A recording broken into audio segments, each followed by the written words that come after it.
First time పత్రి sir మీ స్కూల్కి వచ్చినప్పుడు yes పిల్లలు మెడిటేషన్ చేశారు, మీరు మెడిటేషన్ చేశారు. ఎస్ పిల్లలు ఎవరైనా ఈ రోజు నుంచి మాంసం మానేస్తారా అని పత్రిజీ అడిగితే ఏ ఒక్కరు హ్యాండ్ రైజ్ చేయలేదు.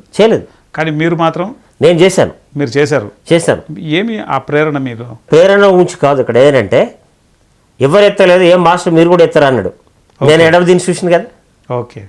నేను కూడా హ్యాపీగా ఏం ఎత్తలేదు. ఓకే. ఆయన గురువు గారిని చెప్పిన వర్డ్ గురించి మీరు కూడా చేస్తారేంటి అన్నాడు. ఓకే. అంటే వ్యవస్థాపకుడు ఫస్ట్ మారితే టీచర్స్ మారుతారు, టీచర్స్ మారితే పిల్లలు మారుతారు, పిల్లలు మారితే తల్లిదండ్రులు మారుతారు. 4 steps. ఆయన ఇంటెన్షన్ అది. ఓకే. నిజం చెప్పక తప్పదు. నేను కూడా ఆయన మాట ఇచ్చిన కానీ బంద్ చేయలేదు. 2003 నుంచి ఒక 1 year వరకు నేను కంప్లీట్గా మారలే. ఫస్ట్ అబ్జర్వేషన్ వీళ్ళు ఇది చేస్తున్నాను కానీ నేను నాన్ వెజిటేరియన్ బంద్ చేయలేదు. ఓకే. కానీ గిల్టీ కాన్షియస్, అరే పెద్ద మనిషికి మాట ఇచ్చిన కదా, నేను తప్పు చేస్తున్నానేమో, ఏమో దీంట్లోని దాంతో రీసెర్చ్ మొదలుపెట్టిన. ఓకే. దానివల్ల ఎన్ని నష్టాలు నేను తెలుసుకొని అబ్బా అమ్మ ఇంతకాలం ఇంత ఘోరమైన జీవితాన్ని గడిపిన నేను. అసలు మాంసం తింటే వచ్చే నష్టాలు ఏంటి సార్? నాన్ వెజిటేరియన్ వల్ల అసలు 100% నష్టాలు వేస్తారు. ఎగ్జాంపుల్ టెస్ట్ పెట్టి నేను చెప్తాను కదా. పిల్లల లోపల షార్ప్నెస్, ఫస్ట్ మైల్డ్ ఉంటుంది మైండ్. నాన్ వెజ్ ఎక్కువ తినే వాళ్ళకు మైల్డ్గా ఉంటుంది మైండ్. బాడీ కూడా అంత కోఆపరేషన్ ఉండదు. తర్వాత అన్ని రకరకాల హెల్త్ కాంప్లికేషన్స్, ఎలర్జీలు చాలా వస్తాయి. వాటికి కూడా కొన్ని వైరస్లు ఉంటాయి, ఎలర్జీలు ఉంటాయి. ఇప్పుడు నిపా వైరస్తోని కోళ్ళు చనిపోతున్నాయి. అది తింటే నీకు నిపా వైరస్ వస్తుంది. అది కూడా డేంజరస్ వైరస్. Correct sir. ఈ కరోనా వైరస్ ఎక్కడి నుంచి వచ్చింది? జంతువుల నుంచి కదా వచ్చింది. కరెక్ట్. జంతువుకి ఏం కాదు వైరస్తోని, కానీ జంతువుకున్న రెసిస్టెన్స్ పవర్ నీకు ఉండదు. కాబట్టి ఆ వైరస్ నీ మీద పనిచేస్తుంది. ఒక మాంసాహారం తినడం ద్వారా ఎంత, అది కేవలము జస్ట్ ఐ క్యాచ్. దస్ వల్ల ఏంటంటే వానికి దురాపేక్ష, అంతే తప్ప ఏం లేదు.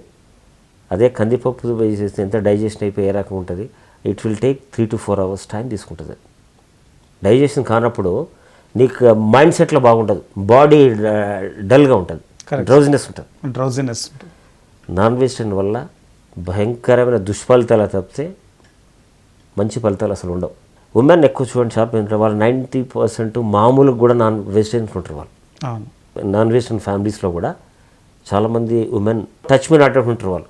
కాబట్టి షార్ప్ ఉంటారు. Correct sir. నాన్ వెజిటేరియన్ హల్కా చూసుకో, అన్ని రకాల కాంప్లికేషన్స్, మొత్తం కొలెస్ట్రాల్ పెరిగి ఎన్ని రకాల, ప్రతి వాళ్ళు సఫర్ అయ్యేది కేవలం because of non vegetarian food. పిల్లల లోపల ఎక్స్పెరిమెంట్ చేసేసిన తర్వాత వాళ్ళ షార్ప్నెస్ పై చేసిన తర్వాత పిల్లలు చూపెడితే కరెక్ట్ సార్ మా ఫేస్లో అప్పటికంటే కూడా చాలా గ్లో ఉంది. ఇదే కంటిన్యూ చేస్తే చూడంగానే నేను గుర్తుపడతాను, అబ్బాయి చూడంగానే అబ్బాయి ఫేస్లో ఏదో మెడిటేషన్ ఇస్తే డెఫినెట్గా అద్భుతమైనటువంటి అట్రాక్టివ్. పిల్లల్లో ఆ ఫేస్లో గ్లో పెరిగింది, చక్కగా చురుకుదనం వచ్చింది, కాన్సన్ట్రేషన్ పెరిగింది. తల్లిదండ్రులు కూడా వాళ్ళు 30 మంది అంటే 60 members ఉన్నారు కదా. మా మదర్ అండ్ ఫాదర్ లైవ్గా చూపెట్టాం వాళ్ళకి. This is a living progress card. Great sir, great achievement. ఉత్తగా పేపర్లో మార్కులు వేసి సార్ అంటే కేవలం ఒకటి మా తల్లిదండ్రులకి ఏం చెప్పినామంటే, ఎడ్యుకేషన్ అంటే కేవలం ఏదో డబ్బులు తీసుకొని ఏదో మైండ్ సెట్లో హోంవర్క్ ఇచ్చి అది చేపించేసేసి డబ్బులు తీసుకొని వదిలేయడం కాదు. పరిపూర్ణమైన కాంప్రహెన్సివ్ డెవలప్మెంట్ రావాలి అబ్బాయి లోపల. వాడు మానసికంగా, శారీరకంగా, వాడు మానసికంగా కూడా అద్భుతంగా తయారైతేనే అద్భుతమైన అంటే వాడు పౌరులుగా భారతదేశం తయారవుతాడు. Correct sir. అయితే మీరు 2002లో పత్రిజీకి మాట ఇచ్చినప్పటికీ దాని మీద రీసెర్చ్ చేసి మానేశారు. రీసెర్చ్ చేయాలి కదా, దాని మీద ప్రేమతో వదిలేకపోయినా చెప్తున్నా కదా నేను. అప్పుడప్పుడు మూర్ఖతలో ఉన్నాయి కూడా. ఓకే. చేసిన తర్వాత పిల్లలతో చూడండి, జనరల్ ఏంటంటే తల్లిదండ్రుల వల్ల పిల్లలు మారుతారు. కానీ మేము చేసిన ఎక్స్పెరిమెంట్లో పిల్లల వల్ల తల్లిదండ్రులు మారారు. Great sir. వాడు మెడిటేషన్ చేస్తున్నాడు ఇంట్లో, వాడు మామూలుగా చేపించేసేసి నాన్ వెజ్, వాళ్ళు కూడా స్లోగా ఇంట్లో నాన్ వెజ్ బంద్ అయిపోయింది. కొడుకు తినకపోతే వాళ్ళు తినలేరు కదా. అంతే కదా. తండ్రి కూడా అంతకుముందు కొంచెం వాడు ఆల్కహాల్ తీసుకొని వచ్చి తర్వాత కొడుకు భయపడుతాడు. అప్పటికి కొడుకు వాడు ఏది మన ప్రహ్లాదంలాగా తయారయ్యాడు కదా. అంతే కదా. మెడిటేషన్ చేస్తాడు, శాకాహారం తింటున్నాడు, సాఫ్ట్గా ఉన్నాడు, తల్లిదండ్రులు గౌరవిస్తున్నాడు, యాటిట్యూడ్ చేంజ్ అయిపోయింది కదా.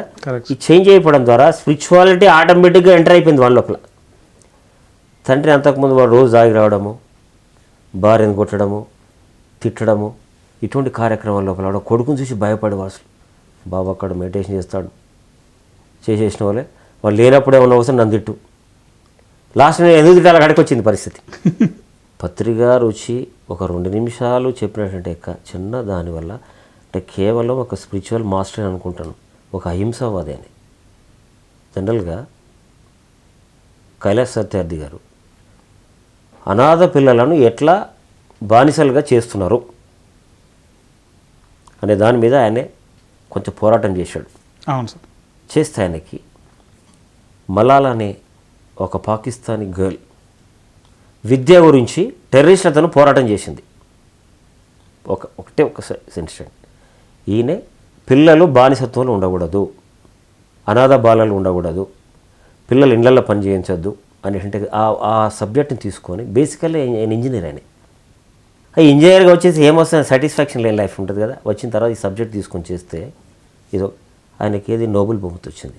అవును సార్.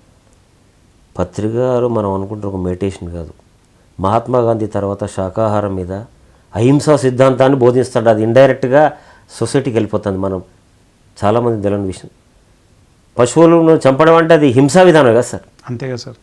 మాంసాహారం బంద్ చేస్తే వాడు అహింసావాదిగా మారుతాడు. Correct sir. అహింసావాదిగా మారినప్పుడు సొసైటీలో వాళ్ళ లోపల ఎమోషన్సే ఉండవు. ట్రూ. సో మరి ఈయనకి మనం ఆల్రెడీ ఏది మన wonder book of world record వాళ్ళు మాకేదో రకంగా సందర్భంలో ఏంటంటే సార్ ఫస్ట్ 21st మన పోయిన ధ్యానమా చక్రంలో ఫస్ట్ స్పీచ్లో ఒక వర్డ్ అన్నాడు, ఈ ప్రపంచంలో ఏదైనా మహా అద్భుతం జరుగుతుందంటే అది కడతాలో జరుగుతున్నది అన్నాడు వర్డ్. ఆ వర్డ్ని ఎదురుగా కూర్చుని విన్నాను. అద్భుతమైన జరుగుతున్న ప్రపంచాలు అంటే ఈ రోజు మొదలైంది అన్నాడు. అది చెప్పి చేసేసిన వల్ల నేను ఇంటికి పోయిన తర్వాత అద్భుతం, ఎగ్జాక్ట్లీ రైట్, ఇన్ని వేల మంది వచ్చి మెడిటేషన్ చేయడం అద్భుతమే కదా. మరి దీనికి అద్భుతాన్ని ప్రపంచానికి మనం ఎందుకు చూపెట్టకూడదు? మన పిరమిడ్ మాస్టర్స్కి ఉంటుంది కదా. ఇంటెన్షన్తో ఇంగ్లాండ్కి నేను వెబ్సైట్ ఓపెన్ చేసేసి ఇమీడియట్గా wonder book of world record, ప్రపంచంలో దాన్ని మించింది ఉండదు ఇక, అంటే వేరే ఉన్నాయి, గిన్నీస్ బుక్ అవార్డు ఉంది, దానిపై నోబెల్ ప్రైజ్ ఉంది. పంపించిన తర్వాత ఇంగ్లాండ్ నుంచి పర్సన్ రెస్పాండ్ అయ్యి, you contact mister Narender in Delhi is there, you send this అని చెప్పి నేను పంపించేస్తే పిఎంసి అనేది సార్కి అవార్డు రావడానికి తర్వాత నాకు ఈజీ అయింది వాళ్ళని కన్విన్స్ చేయడానికి. Sir please kindly see the PMC. చూసిన వాళ్ళు అద్భుతంగా లైవ్ వస్తుంది. Oh my God, what is this, thousands of people doing meditation. His son, see Mr. Narendra, you go there first. Really it is wonderful. అంటే ఒక person అక్కడ ఉండి మహా అద్భుతం జరుగుతుందని వర్డ్కు ఇంగ్లాండ్ రీచ్ అయిందంటే వాక్ శుద్ధి. సార్ రాశాడు వాక్ క్షేత్రం అని. మెడిటేషన్ చేస్తూ పవిత్రంగా ఉన్నటువంటి ఒక వర్డ్కి అంత పవర్ ఉంటుంది. Correct sir. సార్ చెప్పినటువంటి వాక్ క్షేత్రం అనేటువంటిది అద్భుతం జరుగుతున్నదంటే ఇక్కడే జరుగుతుంది అన్నాడు. నేను ఆ వర్డ్కి రియాక్ట్ అయ్యాను. అరే కరెక్టే కదా ఈ అద్భుతం, మరి ఈ అద్భుతం ఎందుకు ప్రపంచం చూడకూడదు? వాళ్ళని నమ్మేయాలంటే నేను, వాళ్ళు ప్రూవ్ చేయాలంటే నాకు ఏముంటుంది ఆల్టర్నేట్? PMC channel. పిఎంసి చూసే వరకు లైవ్ చూసి sir please kindly see the PMC and oh my God they doing thousands of people. Sir ఆ రోజు మీకు 10,000 మంది ఒకటేసారి మెడిటేషన్ చేస్తారు. 25th December రండి మీరు చెప్పించేసిన వాళ్ళు. Yes give your Swamiji details అని చేపించేసిన తర్వాత అది mister Sudhakar, thanks to you, this is the real record we're going to award this gentlemen. You see 10,000 people send a message to the United States of America, he will get Nobel, he is eligible for Nobel because we studied his through net, no? He is doing not only meditation, he is a great అహింసావాది. జీవహింస బంద్ అయితే మాంసాహారం బంద్ అయిపోతుంది, మాంసాహారం బంద్ అయిపోతే normal person అవుతాడు వాడు. Correct sir. It's a great privilege for to award this to the mister బ్రహ్మర్షి పత్రిజీ పితామహ on behalf of wonder book of world record. Please వాళ్ళ టీం మొత్తం వచ్చారు, చూశారు కదా. అవును సార్. ఆయన అన్నాడు is eligible for the Nobel బహుమతి. ఒక బుక్ రాస్తే నోబెల్ బహుమతి ఇస్తున్నావు. ఒక అనాథ పిల్లలు అక్కడ ఉంటే అనాథ పిల్లల్ని ఏదో సేవ్ చేస్తే ఇస్తున్నావు. It's doing.